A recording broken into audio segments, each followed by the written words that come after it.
சொல்லுங்கடா, இந்த மாதிரிலாம் செய்ய சொன்னது யாரா? ஐயோ, அடிக்கு பயந்து என் பேரை சொல்லிட்டாங்கன்னா என்ன பண்றது? சொல்லுங்கடா, யார் இப்படி செய்ய சொன்னது? செம்மையா நான் மாட்ட போறேன் போல இருக்கு. சிவா, இவங்களை விசாரிக்க வேண்டிய விதத்துல விசாரிச்சாதான் சொல்லுவாங்க. நான் பாத்துக்கிறேன். கான்ஸ்டபிள்ஸ் 2 பேரும் வண்டியில ஏத்துங்க. Okay sir. வாங்கடா. சிவா சார், நீங்களும் எங்க கூட ஸ்டேஷன் வந்துருங்க. Okay sir. ஐயோ, ஸ்டேஷன்ல அடிச்சு விசாரிச்சாங்கன்னா வலி தாங்க முடியாம என் பேரை சொல்லிடுவானுங்களே, என்ன பண்றது? சரிம்மா, வா போலாம். ஐயோ, என்னம்மா இது கையில ரத்தம்? கத்தி லேசா பட்டுடுச்சு அத்தை. ஐயோ, ஆமா ஆஸ்பத்திரிக்கு போவா. அப்பா, டாக்டர் இங்கதான் இருக்காங்க. ஆஸ்பத்திரிக்கு எதுக்கு போகணும்? சின்ன காயம்தான், இவங்களே மருந்து போட்டு விடுவாங்க. அதுவும் சரியா. ஃபர்ஸ்ட் எய்ட் கார்ல இருக்கு. வா. தெரியுமா, உங்களுக்கு எதுவும் அடிபடல இல்ல? எனக்கு ஒண்ணு இல்லப்பா, போலாம். சரி வாங்க போலாம்.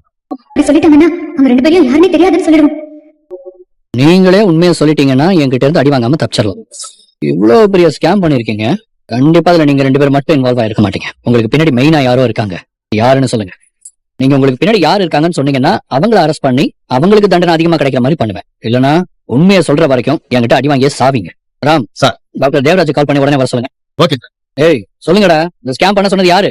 கான்ஸ்டபிள், இவங்க 2 பேரும் லாக்அப்ல வைங்க. இவங்களை அடிச்சு கேட்டாதான் உண்மையை சொல்லுவாங்க. கூட்டிட்டு போய் அடிச்சு விசாரிங்க. Okay sir. சிவா, நீ சொன்ன ஒரே வார்த்தைக்காக அவங்க கத்தியால குத்த வந்தும் சிந்து பயப்படாம அவங்கள பிடிச்சிட்டா. ஒருவேளை அந்த கத்தி மட்டும் பட்டிருந்தா என்ன ஆயிருக்கும்? அத்தை, என் உசிரே போயிருந்தாலும் எனக்கு அதை பத்தி கவலை இல்ல. இவங்களால டாக்டர் எவ்வளவு கஷ்டப்பட்டுட்டு இருந்தாங்க. தினம் இவங்க படுற கஷ்டத்தை என்னால பாக்க முடியல. இவங்க பண்ண திருட்டு வேலையால அந்த ஸ்னேகா டாக்டர் பாடா படுத்திட்டா. இனிமே ஸ்னேகாவால டாக்டர் பழி வாங்க முடியாது. இந்த ஒரு விஷயத்த வச்சுதே அவ டாக்டர் அடிமை மாதிரி நடத்திட்டு இருந்தா. இனிமே டாக்டர் அவ ஆஸ்பத்திரியில வேலை செஞ்சே ஆகணும்னு கட்டாயப்படுத்தவே முடியாது. ஆமா சிவா, சிந்து சொன்ன மாதிரி. என்ன ஸ்னேகா, ஏன் ஒரு மாதிரி டென்ஷனா இருக்கு? ஒண்ணும் இல்ல டாடி, அவங்க நம்மள எதுக்காக வர சொன்னாங்கன்னு தெரியலையே, அதை நினைச்சுதான் டென்ஷனா இருக்கேன். எதுக்கு டென்ஷன் ஆகிட்டு? நாம என்ன தப்பு பண்ணோம்? போலீஸ பார்த்து பயப்படுறதுக்கு? ரிலாக்ஸா வாடா. வா போலாம். நீங்க தப்பு பண்ணல டாட், நான் தான் தப்பு பண்ணிருக்கேன். என்ன